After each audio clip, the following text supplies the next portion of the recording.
Hi everyone, welcome back to my YouTube channel. We are discussing about nuclear magnetic resonance spectroscopy. तो हमने अभी तक topic by topic हमने concept पढ़ना शुरू कर दिए हैं। हम अब NMR स्पेक्ट्रोस्कोपी में हम फोकस करते हैं न्यू प्रोसेशनल फ्रीक्वेंसी जिसको हमने लार्मर फ्रीक्वेंसी भी बोला था। इसके ऊपर हम मेनली फोकस करते हैं क्योंकि यही बहुत इंपॉर्टेंट होती है। क्यों इंपॉर्टेंट होती है? जब ये प्रोसेशन करने की फ्रीक्वेंसी हमने रेजोनेंस में देखा था कि जो आपका न्यूक्लियाई है वो प्रोसेस कर जाता है एंड वो एक लूप में भी रोटेट करने लग जाता है along with its spinning motion. तो वहां पे एक ऑसिलेटिंग जो मोशन है वो शुरू हो जाता है एंड उस ऑसिलेटिंग मोशन की जो फ्रीक्वेंसी है उसको हमने लार्मर फ्रीक्वेंसी बोला था। उसी को हमने न्यू पीएफ प्रोसेशनल फ्रीक्वेंसी हमने इस तरह से डिनोट किया है। जब वो प्रोसेशनल फ्रीक्वेंसी वो एब्जॉर्प्शन फ्रीक्वेंसी के इक्वल आ जाए। एब्जॉर्प्शन फ्रीक्वेंसी कौन सी है? रेडियो वेव्स की है। आप रेडियो वेव्स की फ्रीक्वेंसी भी लिख सकते हो। जब ये ऑलमोस्ट सेम आ जाती हैं तो क्या हो जाता है, यहाँ पे कपलिंग हो जाती है, कपलिंग ऑफ दीज एंड उसके बाद कपलिंग हो रही है तो रेजोनेंस होगी। रेजोनेंस एक बार हो गई देन आपकी ट्रांजिशन हो जाएगी। ठीक है, तो अब फर्दर हमें ये भी पता है कि जो प्रोसेशनल फ्रीक्वेंसी है वो एक्सटर्नल मैग्नेटिक फील्ड के डायरेक्टली प्रोपोर्शनल है। तो जैसे जैसे हम एक्सटर्नल मैग्नेटिक फील्ड की वैल्यू बढ़ाते जाएंगे प्रोसेशनल फ्रीक्वेंसी की जो वैल्यू है वो भी बढ़ती जाएगी। ठीक है, तो इसके ऊपर हमारे पास ये है कि कई बार न्यूमेरिकल्स आ जाते हैं। अगर मैं आपको बताऊं इस प्रोसेशनल फ्रीक्वेंसी एंड इसके ऊपर कि find out processional frequency of nucleus under 3T external magnetic field having gamma value. अब इन दोनों में इन nu precessional frequency nu absorption में हमारे पास एक और रिलेशन आता है which is equal to this nu absorption और radio wave frequency which is equal to processional frequency upon 2π। Okay, ये आपका आता है। यहां से आपको काफी न्यूमेरिकल पूछे जाते हैं। ठीक है, आज मैं टॉपिक शुरू करने से पहले मैंने कहा थोड़ा न्यूमेरिकल पार्ट है, छोटे छोटे न्यूमेरिकल पूछ लिए जाते हैं एमसीक्यू में, तो मैं वो करा लूं। ठीक है, और यहाँ पे जब आप इस में प्रोपोर्शनलिटी कांस्टेंट इसमें हटाते हैं तो new precessional frequency that is equal to यहाँ पे गामा आता है एक और बी नोड आता है। ठीक है, तो एक हमारे पास ये बन गया, ठीक है, फॉर्मूला, और एक आपके पास ये इंपॉर्टेंट फॉर्मूला बन गया। ठीक है, ये दोनों आपके बहुत इंपॉर्टेंट फॉर्मूला है।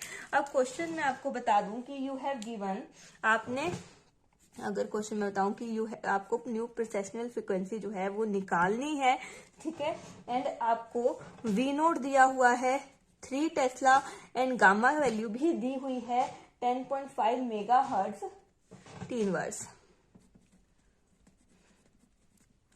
ओके, तो ये आपको वैल्यूज हुई है। अब आपको पता है, आपने यहीं पे फॉर्मूला मैंने अभी आपको बताया कि जो न्यू प्रोसेशनल फ्रीक्वेंसी है that is directly proportional to the B naught. जब हमने वी नोड का जो इन दोनों के बीच में जो प्रोपोर्शनलिटी कांस्टेंट, प्रोपोर्शनलिटी का साइन जो है वो हटाया तो प्रोपोर्शनलिटी कांस्टेंट गामा आपके पास आया है। तो हम इस वाले फॉर्मूले में, ये बहुत इंपॉर्टेंट फॉर्मूला है, इस पे हम ये वैल्यू पुट कर देंगे।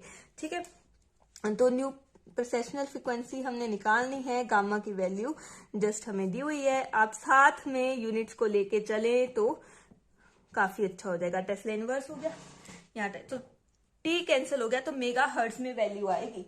ठीक है, तो जस्ट आपको मल्टीप्लाई करना है तो प्रोसेशनल फ्रीक्वेंसी आपकी आ जाती है 31.5 मेगा हर्ट्ज। ठीक है, अब आपको ये भी है कि जो फ्रीक्वेंसी है वो हर्ट्ज में ही आती है बिकॉज की यूनिट्स।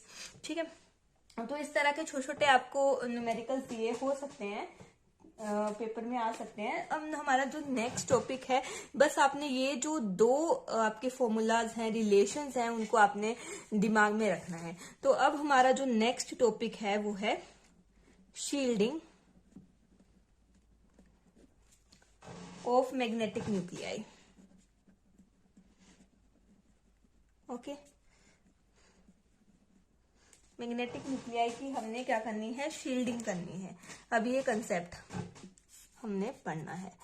ठीक है। अब हमें पता है, अब न्यूक्लियाई जो भी है वो हर एक न्यूक्लियाई जिसके बारे में हम अभी तक बात करते आए हैं कि वो स्पिन करता है, ठीक है, वो एक लूप में घूमने लग जाता है जब हम रेडियो वेव्स डालते हैं, ठीक है, प्रोसेशन होने लग जाती है। तो न्यूक्लियाई है तो वो एटम के अंदर ही ना, अकेला थोड़ी पड़ा है, ऐसे आइसोलेटेड फॉर्म में नहीं पड़ा है वो, ठीक है, अकेला इस तरह से नहीं पड़ा है वो न्यूक्लियस, नहीं, ठीक है। वो कैसे पड़ा है, इस तरह से एटम के बिल्कुल कोर में प्रेजेंट है। कोर और उस इनके अराउंड क्या है, इनके अराउंड आपके पास शेल्स हैं, शेल्स में आपके क्या मूव कर रहे हैं, इलेक्ट्रॉन्स मूव कर रहे हैं, ठीक है। यहाँ पे हम ये और ठीक है, ये इलेक्ट्रॉन्स आपके मूव कर रहे हैं, ठीक है। अभी तक हमने क्या देखा कि हमने वी नोट लगा दिया था यहाँ पे, ठीक है, हम एक्सटर्नल फील्ड लगाते थे और फिर हम ये बोलते थे कि जो न्यूक्लियाई है वो एक अपना न्यूक्लियर अपना एक स्पिन कर रहा है, तो वो अपने एक मैग्नेटिक फील्ड जनरेट कर रहा है, ठीक है। तो उसको हम नाम देते थे Vn, ठीक है। वो डिपेंड करता था कि वो स्पिन किस तरफ हो रहा है। मैंने जनरली ये यहाँ पे ये कंसीडर किया है कि वो क्लॉकवाइज स्पिन कर रहा है, तो राइट हैंड थंब रूल से हमें उसकी डायरेक्शन जो है मैग्नेटिक फील्ड की वो अपवर्ड ले ली, ठीक है। अब यहाँ पे इलेक्ट्रॉन भी तो मूव कर रहा है, ये देखो, ये इलेक्ट्रॉन भी तो है, न्यूक्लियस अकेला थोड़ी है, इलेक्ट्रॉन भी चार्ज पार्टिकल है, इलेक्ट्रॉन भी क्या है, इलेक्ट्रॉन क्या है, चार्ज पार्टिकल है, ठीक है, चार्ज पार्टिकल है। और ये तो हम बचपन से छोटी क्लासेस से पढ़ते आ रहे हैं कि ये भी स्पिन करते हैं, ठीक है, शो स्पिन, ठीक है। हम इसको स्पिन क्वांटम नंबर आप एस स्मॉल एस से आप डिनोट करते थे, प्लस हाफ देते थे, माइनस हाफ देते थे, ठीक है, ये दो वैल्यूज देते थे इलेक्ट्रॉन्स को। तो मतलब ये भी स्पिन करता है, और जब भी कोई भी चार्ज पार्टिकल स्पिन करेगा तो वो मैग्नेटिक फील्ड जनरेट करेगा। तो ये इलेक्ट्रॉन भी अपनी एक सेकेंडरी फील्ड जो है वो जनरेट करता है, बट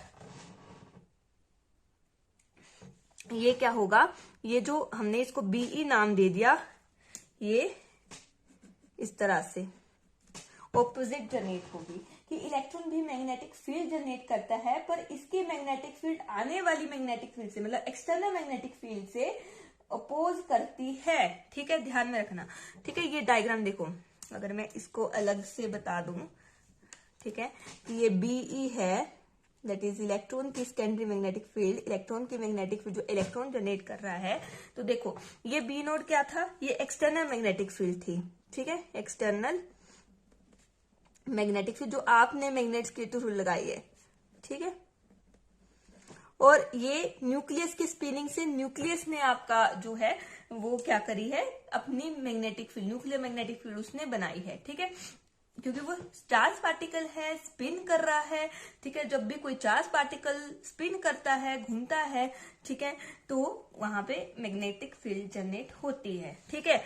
अब ऐसा तो है नहीं कि वो आइसोलेटेड फॉर्म में पड़ा है, नहीं पड़ा है, ठीक है। उसके अराउंड क्या है, इलेक्ट्रॉन्स हैं, electrons are also charge particle, ठीक है, इलेक्ट्रॉन्स भी आपके चार्ज पार्टिकल हैं, तो उनका भी स्पिन होता है, ठीक है, वो भी स्पिन करते हैं क्लॉकवाइज एंटी क्लॉकवाइज, इस तरह से हम जो पढ़ते होते थे।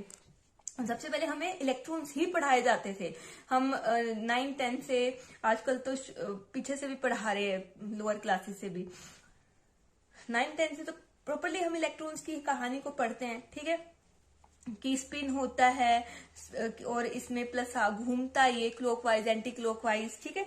तो ये घूम रहे हैं तो इनका भी अपना एक सेकेंडरी फील्ड जो है वो जनरेट होता है, और हमेशा इनका जो सेकेंडरी फील्ड होता है वो जो हम एक्सटर्नल मैग्नेटिक फील्ड के ऑपोजिट होता है।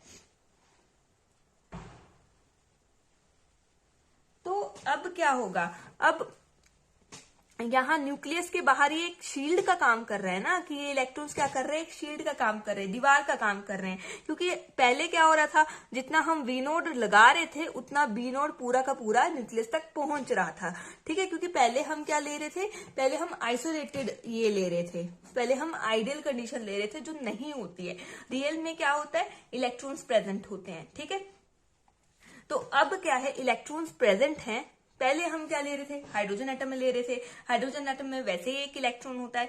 अब अगर हम हाइड्रोजन को ना लेकर के हम ज्यादा, जैसे कार्बन ले लो, नाइट्रोजन या फॉस्फोरस ले लो, ठीक है, फ्लोरीन ले लो, जो NMR एक्टिव न्यूक्लियाई हैं, उनकी बात कर रहे हैं जहां पे बाहर इलेक्ट्रॉन्स भी प्रेजेंट हैं, ठीक है। तो वो इलेक्ट्रॉन्स क्या करते हैं, एक दीवार का काम करते हैं, ठीक है, क्या करते हैं, शील्ड का काम करते हैं। मैं अब आपको आगे बताती हूँ। So these electrons act as shield. किस तरह से शील्ड, क्योंकि ये क्या जनरेट कर रहे हैं, इलेक्ट्रॉन्स जनरेट कर रहे हैं बीई, ठीक है, जिसको इलेक्ट्रॉन की मैग्नेटिक फील्ड भी कह सकते हैं, या इसको हम सेकेंडरी फील्ड कह सकते हैं, ठीक है, सेकेंडरी फील्ड। और ये क्या कर रही है, ओपोजिस एक्सटर्नल मैग्नेटिक फील्ड, ठीक है, एक्सटर्नल मैग्नेटिक फील्ड को क्या कर रही है, अपोज कर रही है। तो मतलब अगर पहले हमने वी नोड लगाई थी, ठीक है, ये वी नोड, अगर मतलब मैं दो केस यहां पे बनाती हूं, ठीक है, कि पहले इस तरह से हमने केस लिया था कि यहाँ पे ये कुछ भी कर रहा था VN, ठीक है, और वी नोड हमने यहां लगा दी थी, तो ये डायरेक्ट जो है वी नोड ही न्यूक्लियस तक पहुंच रही थी, ठीक है, ये केस 1 है। अब केस 2 की क्या बात कर रही हूं मैं, केस 2 क्या कह रहा है कि अब इसमें इसके अराउंड इलेक्ट्रॉन्स भी प्रेजेंट हैं, ठीक है। तो अब बी नोड लगाई, ठीक है, VN इसने बना ही रहा था, लेकिन अब एक और मैग्नेटिक फील्ड की क्या हो गई, यहां पे दखल अंदाजी हो गई BE की, ठीक है। तो अब क्या होगा, बी नोड को BN न्यूक्लियस तक पहुंचने के लिए BE से टकराना पड़ेगा, ठीक है, तो BE से टकराना पड़ेगा और ये ऑपोजिट डायरेक्शन में है, तो बी नोड की क्या हो जाएगी, थोड़ी सी वैल्यू जो है वो कम हो जाएगी। पहले अगर वो वी नोड पहुंच रही थी, तो अब वी नोड माइनस VE जो है न्यूक्लियस तक पहुंचेगी, ठीक है। तो इसको हम नाम देते हैं V इफेक्टिव। क्या नाम देते हैं, V इफेक्टिव, ठीक है। तो मैं इसको हाईलाइट कर देती हूँ कि ताकि आपको ये केसेस पता चल जाए, आपको डिफरेंशिएट करना आ जाए कि केस 1 में क्या था, हम इलेक्ट्रॉन्स नहीं ले रहे थे, डायरेक्ट वी नोड लगा रहे थे, वी नोड ही पहुंच रहा था, ठीक है, और वो डायरेक्ट न्यूक्लियर जो मैग्नेटिक फील्ड है उससे प्लस माइनस हो रहा था। लेकिन केस 2 है, हमने हाइड्रोजन को ना लेकर के जो बाकी हमारे हायर जिसमें इलेक्ट्रॉन्स प्रेजेंट हैं ज्यादा, तो हमने वो लिए हैं, ठीक है, प्रोटॉन को ना लेकर के हमने, जैसे एग्जाम्पल ले लो, फ्लोरीन ले लो, फॉस्फोरस ले लो, इस तरह के कार्बन ले लो, ठीक है, तो उनमें इलेक्ट्रॉन्स भी प्रेजेंट है, तो उनमें इलेक्ट्रॉन्स की सेकेंडरी फील्ड भी जनरेट होगी, तो वो कुछ ना कुछ वी नोट की वैल्यू को कम कर देगी न्यूक्लियस तक, क्योंकि न्यूक्लियस तक पहुंचने के लिए वी नोट को पहले VE से टकराना पड़ेगा, ठीक है। तो जो ये आपके पास value I V naught minus VE, जो वैल्यू न्यूक्लियस तक पहुंचेगी मैग्नेटिक फील्ड की, उसको हमने नाम दिया है V इफेक्टिव। अब देखो, यहाँ पे पीछे हमने बोला था कि जो न्यू प्रोसेशनल फ्रीक्वेंसी है वो बी नोड के इक्वल थी, तो ये कब बोला था, जब हमारे पास केस 1 था, जब हम सिर्फ न्यूक्लियस की बात कर रहे थे। लेकिन अब यहाँ पे न्यूक्लियस तक V इफेक्टिव पहुंच रही है, तो हमारा जो ये फॉर्मूला है वो ये इसमें इस तरह से चेंज हो जाएगा, ठीक है, वो डायरेक्टली प्रोपोर्शनल हो जाएगा V इफेक्टिव के। एक बात तो ये हो गई, ठीक है। तो आप ये देख सकते हो कि जितने ज्यादा, यहां से आपको ये पता चल गया कि जितने ज्यादा इलेक्ट्रॉन्स आपके प्रेजेंट होंगे, उतना ही VE की वैल्यू, सेकेंडरी फील्ड की वैल्यू बढ़ेगी, ठीक है, और आपका जो B इफेक्टिव है वो कम हो जाएगा। ये वैल्यू बढ़ेगी तो ये कम होता जाएगा, ठीक है। अब मैं आपको बताती हूँ कि यहाँ पे दो बातें यहां से निष्कर्ष निकल के आती हैं, जो मैंने ये आपको बताया, ये ओपोज करना है कि if electron increases, number of electron क्या हो जाते हैं, इंक्रीज हो जाते हैं, देन आपकी VE, जो इलेक्ट्रॉन ज्यादा है तो ज्यादा VE बनेगी, वो भी इंक्रीज हो जाएगी, ठीक है। अब ये VE इंक्रीज कर रही है तो ये ज्यादा अपोज करेगी V नोट को, ठीक है, तो बिल्कुल कम से कम वैल्यू जो है न्यूक्लियस तक मैग्नेटिक फील्ड की पहुंचेगी, ठीक है। तो आपकी B इफेक्टिव क्या हो जाएगी, वो डिक्रीज हो जाएगी। जब आपके पास कम वैल्यू पहुंचती है मैग्नेटिक फील्ड की, ठीक है, लड़ झगड़ के बेचारी न्यूक्लियस तक, तब उस कंडीशन को हम बोलते हैं शील्डिंग। ठीक है, आप ये कह सकते हो कि यहाँ पे जो इलेक्ट्रॉन्स हैं उन्होंने शील्ड कर लिया है न्यूक्लियस को वी नोट से या वी इफेक्टिव से। ठीक है, वी नोट से शील्ड किया तभी तो कम से कम वैल्यू जो है उसकी न्यूक्लियस तक पहुंच रही है, तो इस कंसेप्ट को बोलते हैं शील्डिंग। उसी तरह से हम ये भी कह सकते हैं अगर इलेक्ट्रॉन जो है उनकी वैल्यू क्या कर रही है, डिक्रीज कर रही है, तो आपका क्या हो जाएगा, बीई भी कम बनेगी, वो भी कम बनेगी, डिक्रीज ही करेगी। तो हमारा जो बी इफेक्टिव है ज्यादा वैल्यू पहुंचेगी क्योंकि इलेक्ट्रॉन की बीई कम है। ठीक है, तो ज्यादा वैल्यू आपकी न्यूक्लियस तक पहुंचेगी मैग्नेटिक फील्ड की, तो ये इंक्रीज हो जाएगी। तो इस कंडीशन को आप बोलते हैं डी शील्डिंग। मतलब आप इस तरह से समझ सकते हो कि यहाँ पे इलेक्ट्रॉन जो है वो न्यूक्लियस को मैग्नेटिक फील्ड से शील्ड नहीं कर पाएंगे। ठीक है, तो ये कंसेप्ट था। अब एक और है एग्जाम्पल जहां पे हमारे पास ये एग्जाम्पल एक लेते हैं जहां पे हम ले लेते हैं एक जगह कार्बन NCl और दूसरी जगह ले लेते हैं, और इस साइड हम ले लेते हैं HA और यहाँ पे हम ले लेते हैं फ्लोरीन और HB। ठीक है, अब हमें पूछा गया है कि कौन सा प्रोटॉन, ठीक है, यहाँ पे ये है एक जगह क्लोरीन लगा है और एक जगह, एंड हमें पूछा गया है विच प्रोटॉन इज मोर शील्डेड। ठीक है, कौन सा ज्यादा शील्डेड है, या आपको ये पूछा जा सकता है कौन सा ज्यादा डिशील्डेड है, HA और HB। ठीक है, ये क्वेश्चन है। अब आप देखो कि फ्लोरीन क्या है, इलेक्ट्रोनेगेटिव है। ठीक है, तो ये अपनी तरफ क्या करेगा, इलेक्ट्रॉन डेंसिटी को खींचेगा, कार्बन से खींच लेगा। अब कार्बन इलेक्ट्रॉन डेफिशिएंट हो गया है तो ये भी हाइड्रोजन की तरफ से अपनी इलेक्ट्रॉन डेंसिटी को खींचेगा। तो यहाँ पे इलेक्ट्रॉन डेंसिटी क्या हो गई है, डिक्रीज हो गई है। डिक्रीज हो गई है तो आपका बीई भी कम बनेगा। ठीक है, बीई डिक्रीजेस, तो बी इफेक्टिव क्या हो जाएगा, इंक्रीज हो जाएगा। इसको अब बीई कम से कम ही आपकी क्या लग रही है, यहाँ पे सेकेंडरी फील्ड बन रही है, अपोज नहीं कर पा रही है, तो वी इफेक्टिव आपका बढ़ जाएगा, ज्यादा वैल्यू न्यूक्लियस को मिलेगी। तो ये कंडीशन आ जाती है डी शील्डेड की। और यहाँ पे सम बट कम है। ठीक है, इस तरह से। तो ये अगर हम ट्रेंड लिखें कि HA एंड HB में, ठीक है, शील्डेड की बात करें तो HA ज्यादा शील्डेड है। ठीक है, और डी शील्डेड की बात करें, डी शील्डेड, अगर हम HA और HB में डी शील्डिंग की बात करें तो HB क्या है, ज्यादा डी शील्डेड है। क्यों है, क्योंकि इसमें इलेक्ट्रॉन डेंसिटी कम हो रही है प्रोटॉन के अराउंड। ठीक है, हमें ये पूछा गया है। ठीक है, तो ये था कंसेप्ट आपका शील्डिंग एंड डी शील्डिंग का। अब हमारे पास नेक्स्ट कंसेप्ट आता है, that is the concept of shift. ठीक है, नेक्स्ट आता है कंसेप्ट ऑफ शिफ्ट। ठीक है, शिफ्ट जो है ये हर्ट्ज में हमारी आती है। इसका अगर मैं इसकी डेफिनेशन की बात करूं तो it is the difference of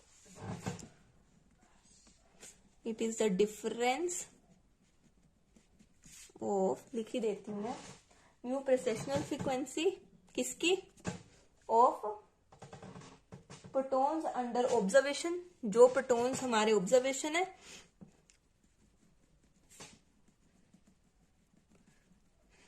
to the and new precessional frequency of TMS। ठीक है, टेट्रामिथाइल साइलेन। तो हम इसको अगर फॉर्मुलेटेड वे में लिखना है तो शिफ्ट है, इसको ऐसे बताते हैं। ठीक है, तो यहाँ पे न्यू प्रोसेशनल फ्रीक्वेंसी किसकी, प्रोटॉन की। प्रोटॉन कौन से, जो अंडर ऑब्जर्वेशन है। ठीक है, अंडर ऑब्जर्वेशन। ठीक है, माइनस न्यू प्रोसेशनल फ्रीक्वेंसी किसकी, TMS की। ठीक है, तो ये है आपकी शिफ्ट की कहानी। अब यहाँ पे आपको TMS आपका एक यहाँ पे आपको दिखाई दे रहा है, अब आपको ये लग रहा होगा व्हाट इज TMS। ठीक है, अब NMR में क्या है, हम डायरेक्टली किसी भी प्रोटॉन की हम एग्जैक्ट वैल्यू जो है, पीक जो है वो नहीं निकाल पाते हैं, तो हम क्या करते हैं, एक रेफरेंस कंपाउंड लेते हैं। ठीक है, तो जब ये रेफरेंस कंपाउंड को ढूंढने की जो कहानी शुरू हुई, बात शुरू हुई, तो उस समय एक कंपाउंड था हमारे पास जो था टेट्रा मिथाइल साइलेन। ठीक है, जो देखने में लगता है इस तरह से, टेट्रा मिथाइल साइलेन ये है। ठीक है, ये स्ट्रक्चर है। तो उस समय इसकी वैल्यू जो है शिफ्ट की वो कम से कम आई थी। ठीक है, केमिकल शिफ्ट की इसकी वैल्यू जब हमने पार्ट पर मिलियन में, जब हम आगे शिफ्ट से, मैं केमिकल शिफ्ट में जाऊंगी वो मैं बताऊंगी क्या क्यों केमिकल शिफ्ट से हम केमिकल शिफ्ट में गए, क्यों गए। ठीक है, तो उससे पहले हम जरा इस रेफरेंस जो मटेरियल है इसके बारे में थोड़ा हम पता कर लेते हैं कि जब, तो इसकी जो केमिकल शिफ्ट की, इसके प्रोटॉन्स, ये जो प्रोटॉन्स हैं, ये जो प्रोटॉन्स है ये बहुत ज्यादा शील्डेड पाए गए, मोस्टली शील्डेड। ठीक है, जब ये रेफरेंस मटेरियल रखने की, सोचने की ये जद्दोजहद लगी हुई थी, उस समय उनको यही जो कंपाउंड था उसमें मोस्टली शील्डेड प्रोटॉन जो है वो मिले। ठीक है, तो इसको क्या कर लिया, रेफरेंस मटेरियल जो है वो बोल दिया कि this is the reference material. ठीक है, फॉर NMR स्पेक्ट्रोस्कोपी। ठीक है, अब कुछ एक इसको क्यों लिया गया, एक तो ये बहुत शील्डेड थे इसके प्रोटॉन्स, बाकी और भी इसकी कुछ एक बात है कि इसके जो ये जो था इनर्ट था। ठीक है, एंड यूज करने के बाद इजीली इवेपोरेट हो जाता है, इवेपोरेट्स आफ्टर यूज। ठीक है, और आप कह सकते हो यहां पे मोस्ट शील्डेड प्रोटॉन्स आप ये कह सकते हो। ठीक है, और आप क्या कह सकते हो, इसके जो प्रोटॉन्स हैं, हाँ ये मेनली ये है। ठीक है, कि मोस्ट शील्डेड प्रोटॉन है, तब इसको हमने रेफरेंस मटेरियल जो एंड शील्डेड है तो इसकी न्यू प्रोसेशनल फ्रीक्वेंसी क्या होगी, इज लेस। ठीक है, शील्डेड है। ठीक है, अब हमारे पास किस तरह से हम निकालेंगे, जैसे अगर मैं शिफ्ट की बात कर लूं कि आपको एग्जाम्पल दिया है, यही जो पीछे मैंने एग्जाम्पल लिया, मैंने पीछे एग्जाम्पल लिया था कि यहाँ पे Cl लगाए, यहाँ फ्लोरीन लगाए और यहाँ HB HA, और आपको बोलेंगे इन दोनों की शिफ्ट निकालो। ठीक है, क्या निकालो, शिफ्ट निकालो। तो आपने क्या करना है, न्यू प्रोसेशनल फ्रिक्वेंसी किसकी, HA की, माइनस न्यू प्रोसेशनल फ्रिक्वेंसी किसकी, TMS की। ठीक है, और यहाँ पे न्यू प्रोसेशनल अगर आपको शिफ्ट निकालने को बोला है, और ये शिफ्ट जो आती है ऑलवेज हर्ट्ज में आती है। ठीक है, किस में आती है, ऑलवेज इन हर्ट्ज। ठीक है, हर्ट्ज में आती है। और यहाँ पे न्यू प्रोसेशनल फ्रिक्वेंसी किसकी, HB की। ठीक है, एंड न्यू प्रोसेशनल फ्रिक्वेंसी किसकी आ जाएगी, TMS की। ठीक है, तो ये आपका शिफ्ट की कहानी होगी। लेकिन हमें पता है यहाँ पे प्रोसेशनल फ्रिक्वेंसीज ले रहे हैं। ठीक है, प्रोसेशनल फ्रिक्वेंसीज ले रहे हैं, तो हमने पीछे ही अभी जस्ट पढ़ा कि प्रोसेशनल फ्रिक्वेंसी है जो वो है एक्सटर्नल मैग्नेटिक फील्ड के इक्वल। और अगर हम मोर इलेक्ट्रॉन के केस की बात ले लें तो वो बी इफेक्टिव के इक्वल। ठीक है, मतलब मैग्नेटिक फील्ड के डायरेक्टली प्रोपोर्शनल, आप इक्वल नहीं कह सकते, आप डायरेक्टली प्रोपोर्शनल कह सकते हो। ठीक है, तो हमारे पास अगर हम मैग्नेटिक फील्ड की वैल्यू बढ़ाते जाएंगे, ठीक है, इफ मतलब अगर हम V0 की वैल्यू इंक्रीज करते जाएंगे तो न्यू प्रोसेशनल फ्रिक्वेंसी पे भी फर्क पड़ेगा। ठीक है, इस पे फर्क पड़ेगा, ये बढ़ेगी तो ये भी बढ़ेगी। ठीक है, तो अब हमें ऐसी, अब फिर तो काम खराब हो गया। ठीक है, रेफरेंस भी हमने ले लिया, अब तो अलग अलग मैग्नेटिक फील्ड की वैल्यू पे अगर 1 टेस्ला पे ले ली, 5 टेस्ला पे ले ली, तो वैल्यूज तो अलग अलग आ जाएंगी, डिफरेंट वैल्यूज आ जाएंगी दोनों केस में। ठीक है, लेकिन हमें ऐसी वैल्यूज चाहिए जो चेंज ना हो। ठीक है, चाहे हम मैग्नेटिक फील्ड की वैल्यू चेंज करें, ठीक है, चाहे कुछ भी करें। ठीक है, तो हम क्या करेंगे, इस प्रॉब्लम को सोल्व करने के लिए कि अलग अलग जो आपका ये मैग्नेटिक फील्ड है उस पे आपकी सेम वैल्यू आए, डिफरेंट ना आए, तो हमने क्या किया, इसको एक्सटर्नल मैग्नेटिक फील्ड के इंडिपेंडेंट बना दिया। ठीक है, we made shift independent of external magnetic field. ठीक है, और जब हमने ये काम किया तो जो हमारे पास फॉर्मूला बन के आया उसको हमने नाम दिया, क्या नाम दे दिया, केमिकल शिफ्ट। ठीक है, बहुत बढ़िया बात हो गई। ठीक है, तो हमने क्या किया, ठीक है, हमने सिंपल कुछ नहीं किया है, केमिकल शिफ्ट को हम ये डेल्टा से डिनोट करते हैं। तो हमारे पास क्या थी, ये शिफ्ट निकली थी हमारे पास। ठीक है, ये शिफ्ट थी, ये शिफ्ट जो है हमारी, जो भी इसकी S1 ले लो हर्ट्ज में और इसकी S2 ले लो हर्ट्ज में। ठीक है, कि हमारी ये निकली थी, तो चलो S1 को ले लेते हैं, हमने ये लिया था। ठीक है, तो ये जो शिफ्ट आई है S1 हर्ट्ज, ठीक है, इसको हमने क्या किया, इसको डिवाइड कर दिया ऑपरेटिंग फ्रीक्वेंसी से। ठीक है, किससे कर दिया, ऑपरेटिंग फ्रीक्वेंसी। ठीक है, उससे जो हम ऑपरेट कर रहे हैं, जो मशीन की फ्रीक्वेंसी है। ठीक है, एक 3 तरह की फ्रीक्वेंसी आ चुकी हैं, वो मैं आपको बताती हूँ। ऑपरेटिंग फ्रीक्वेंसी जो है, जो मेगा हर्ट्ज में है, उससे डिवाइड कर दिया। ठीक है, तो एक आ गई ये न्यू ऑब्जर्व्ड, जो थी रेडियो वेव्स की। ठीक है, एक आ गई प्रोसेशनल फ्रीक्वेंसी, जो थी न्यूक्लियस की, जब वो प्रोसेस करता है। ठीक है, और ये आ गई ऑपरेटिंग फ्रीक्वेंसी, जो है मशीन की। ठीक है, तो 3 तरह की फ्रीक्वेंसीज आ गई। तो हमने क्या किया, अब देखो, अगर हम इसको इलेबोरेट करें, S1 हर्ट्ज हमने पीछे निकाला है, S1 हर्ट्ज क्या निकाल लिया है, new precessional frequency of HA minus new precessional frequency TMS, मतलब TMS। तो हम इसकी वैल्यू पुट कर देंगे, तो ये आ जाएगी किसकी, ऑब्जर्वेबल प्रोटॉन की, एंड माइनस प्रोसेशनल फ्रीक्वेंसी किसकी आ जाएगी, TMS की, और इस वैल्यू को हमने डिवाइड कर दिया न्यू ऑपरेटिंग फ्रीक्वेंसी से। अब देखो, ये हर्ट्ज में, ये मेगा हर्ट्ज में। ठीक है, तो आपके पास यूनिट तो खत्म ही हो गए। ठीक है, ये क्या वैल्यू आ गई, पूरी हर्ट्ज में वैल्यू आ गई है, और ये मेगा हर्ट्ज में। तो आपका जो यहाँ पे केमिकल शिफ्ट की जो आपके यूनिट्स बनते हैं, कोई यूनिट्स बनते ही नहीं है। ठीक है, आपके पास बस ही इसकी जो कंसेंट्रेशन है वो ppm में आती है, पार्ट पर मिलियन में। ठीक है, इसका याद रखना है।